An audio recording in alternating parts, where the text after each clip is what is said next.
राजस्थान के एकीकरण के पूर्व राजस्थान की रियासतों की स्थिति व उनकी समस्याएं।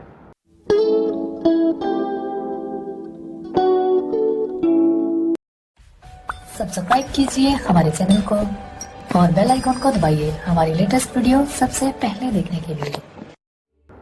भूमिका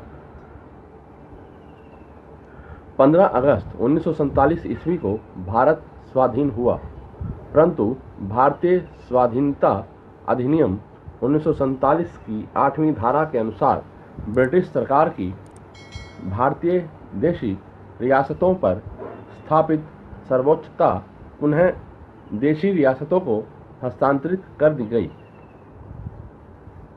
इसका तात्पर्य था कि देशी रियासतें स्वयं इस बात का निर्णय करेंगी कि वह किस अधिराज्य में भारत अथवा पाकिस्तान में अपना अस्तित्व रखेंगी।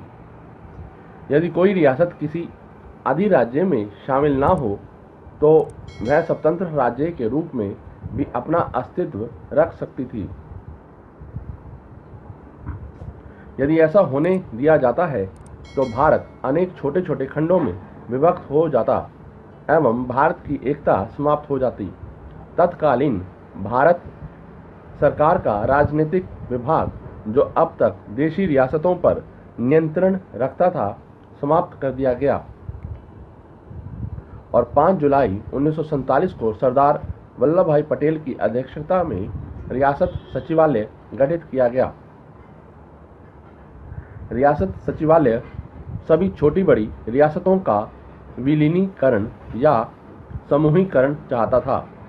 इन रियासतों का समूहीकरण इस प्रकार किया जाता था कि भाषा, संस्कृति और भौगोलिक सीमा की दृष्टि से एक संयुक्त राज्य संगठित हो सके। राजस्थान के गठन के प्रारंभिक प्रयास। स्वतंत्रता प्राप्ति के समय राजस्थान में 22 छोटी बड़ी रियासतें थीं। इसके अलावा अजमेर मेरवाड़ा का छोटा सा क्षेत्र ब्रिटिश शासन के अंतर्गत था। इन सभी रियासतों तथा ब्रिटिश शासित क्षेत्र को मिलाकर एक इकाई के रूप में संगठित करने की अत्यंत विकट समस्या थी। सितंबर 1946 ईस्वी को अखिल भारतीय देशी राज्य लोक परिषद ने निर्णय लिया था कि समस्त राजस्थान का एक इकाई के रूप में भारतीय संघ में शामिल होना चाहिए।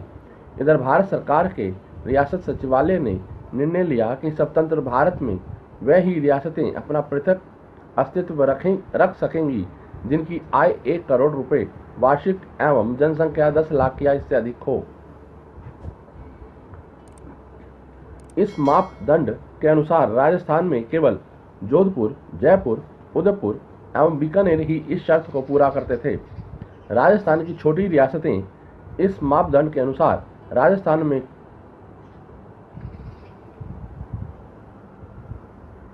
राजस्थान की छोटी रियासतें यह तो अनुभव कर रही थी कि स्वतंत्र भारत में आपस में मिलकर स्वावलंबी इकाइयां बनाने के अलावा कोई अन्य विकल्प नहीं है, परंतु ऐतिहासिक तथा कुछ अन्य कारणों से शासकों में एक दूसरे के प्रति अविश्वास एवं ईर्ष्या भरी हुई थी। राजस्थान की प्रमुख रियासतों की समस्याएं। राजस्थान की प्रमुख रियासतों की निम्नलिखित समस्याएं थी। नंबर 1, स्वतंत्रता एवं विभाजन के पश्चात हुए सांप्रदायिक झगड़े मुख्य कारण थे। अलवर व भरतपुर में मेव जाति की समस्या पुनः उभर कर आई। गांधी जी की हत्या में अलवर राज्य का नाम आने से भी अलवर विवादित था। नंबर 2, जोधपुर की भौगोलिक एवं सामाजिक स्थिति अत्यंत ही महत्वपूर्ण थी। पाकिस्तान की तरफ से जोधपुर को अपनी तरफ मिलाने की चर्चा भी गर्म थी। नंबर 3, मेवाड़ के महारानी एवं जागीरदार वर्ग अपनी गौरवपूर्ण ऐतिहासिक स्थिति के कारण संघ में विलय के इच्छुक नहीं थे। नंबर 4, उधर बीकानेर भी सीमांत राज्य होने के कारण भारत के अत्यंत महत्वपूर्ण प्रदेश था। यद्यपि भारत की संविधान निर्मात्री सभा में बीकानेर का प्रतिनिधित्व था, फिर भी शासक का मन स्वतंत्र अस्तित्व बनाए रखने का ही था। बदलती हुई राजनीतिक परिस्थिति में मेवाड़ महाराणा द्वारा 25 जून 1946 ईस्वी को जयपुर में राजस्थानी राजाओं का एक सम्मेलन आयोजित किया गया, जिसका उद्देश्य एक संघ बनाना था, किंतु समस्त शासक एक मत न हो सके, इसलिए महाराणा की योजना फलीभूत न हो सकी।